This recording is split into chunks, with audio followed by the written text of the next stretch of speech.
Dari Pulau Lombok, sekarang kita ke Ranah Minang alias Sumatera Barat, fams. Kita mampir dulu nih ke kota Bukit Tinggi.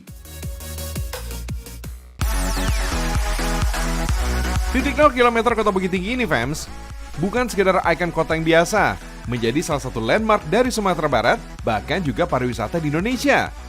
Jam Gadang gak hanya cantik dan unik, tapi juga penuh nilai historik. Sejak didirikan tahun 1926, puncak dari menara setinggi 26 meter ini, fams, telah mengalami 3 kali perubahan.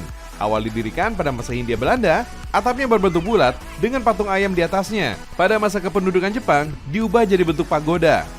Dan terakhir kini, setelah Indonesia merdeka, atapnya berbentuk gonjong rumah gadang, kebanggaan masyarakat Ranah Minang. Fams, mesin serupa dari jam gadang hanya ada 2 di dunia. Uniknya lagi, kalau diperhatikan, 4 Romawi pada susunan angka di jam gadang ini berbeda dari biasanya. Konon pada masa penjajahan Belanda dulu, lambang dari angka 4 Romawi dianggap bisa memicu semangat perjuangan rakyat untuk merdeka. Angka 4 Romawi yang biasa tertulis seperti huruf 1 dan V, katanya sih dianggap bermakna I victory alias kemenangan. Makanya, angka 4 Romawi di jam gadang akhirnya diubah dengan 4 garis yang sejajar. Fams, pengunjung yang ingin menikmati kemegahan jam gadang gak dipungut biaya sama sekali, fams. Asik kan, fams? Gratis tuh. Sayangnya, dengan alasan keamanan, wisatawan hanya diperbolehkan menikmati kemegahannya dari pelatarannya aja. Malum deh, adalah bangunan cagar budaya dengan usia yang udah gak lagi muda. Tapi menikmati jam gadang dari pelataran udah cukup memuaskan. Gak cuma sekedar foto berlatar jam gadang aja nih, fams. Kalau mau keliling kota Bukit Tinggi, bisa nih naik bendi. Di area sekitar jam gadang, bendi mudah ditemukan. Dengan tarif 100 sampai 150 ribu rupiah, kita bisa keliling kota Bukit Tinggi sambil diiringi irama tapak kaki kuda. Pada masa lalu nih, fams, bendi atau delman menjadi salah satu angkutan umum utama di kota Bukit Tinggi. Tapi seiring perubahan zaman, bendi beralih fungsi menjadi kendaraan untuk wisata. Oh iya, kalau udah sampai kota Bukit Tinggi, wajib nih cicipin kuliner khas yang satu ini. Namanya bubur kampiun, fams. Sebagai pilihan menu sarapan, variasi aneka kudapan manis dalam satu porsi sajian ciptakan kombinasi rasa yang juara banget nih, fams. Makanya hidangan ini disebut juga bubur kampiun.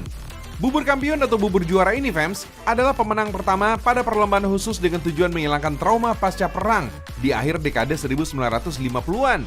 Nikmat dan penuh sejarah pastinya. Terletak di antara pegunungan Bukit Barisan, kota Bukit Tinggi berjarak hanya sekitar 90 km dari ibu kota provinsi Sumatera Barat. Diapit Gunung Marapi dan Gunung Singgalang, kota Bukit Tinggi memiliki satu bentang alam istimewa yang sangat menawan. Namanya Ngarai Sianok, fams. Ngarai Sianok ini merupakan lembah curam dengan kedalaman sekitar 100 meter. Membentang sepanjang 15 km, rata-rata lebar tebing Ngarai Sianok ini sekitar 200 meter, fams. Untuk menikmati pesona indahnya tempat ini, kamu bisa nih merapat ke Taman Panorama Ngarai Sianok. Harga tiketnya Rp10.000 untuk anak-anak dan Rp15.000 untuk orang dewasa. Hamparan pemandangan indah dengan dingin dan sejuknya udara khas Bukit Tinggi menjadi sensasi tersendiri saat kita datang ke sini, fams. Deretan rapi pedagang yang menjual souvenir dan kerajinan khas Sumatera Barat juga bisa kita jumpai di tempat ini. Murah meriah, fams.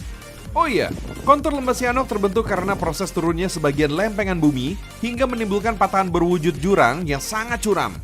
Bentang alam di Ngarai Sianok tercipta dari patahan sesar Semangko yang membelah Pulau Sumatera menjadi 2 bagian, memanjang dari Aceh hingga Teluk Semangka di Lampung. Rangkaian area patahan ini, fams, dikenal juga dengan jajaran Bukit Barisan. Ngarai Sianok digambarkan sebagai wujud visual yang paling jelas dari aktivitas pergerakan lempeng bumi tektonik di Pulau Sumatera sejak masa lalu.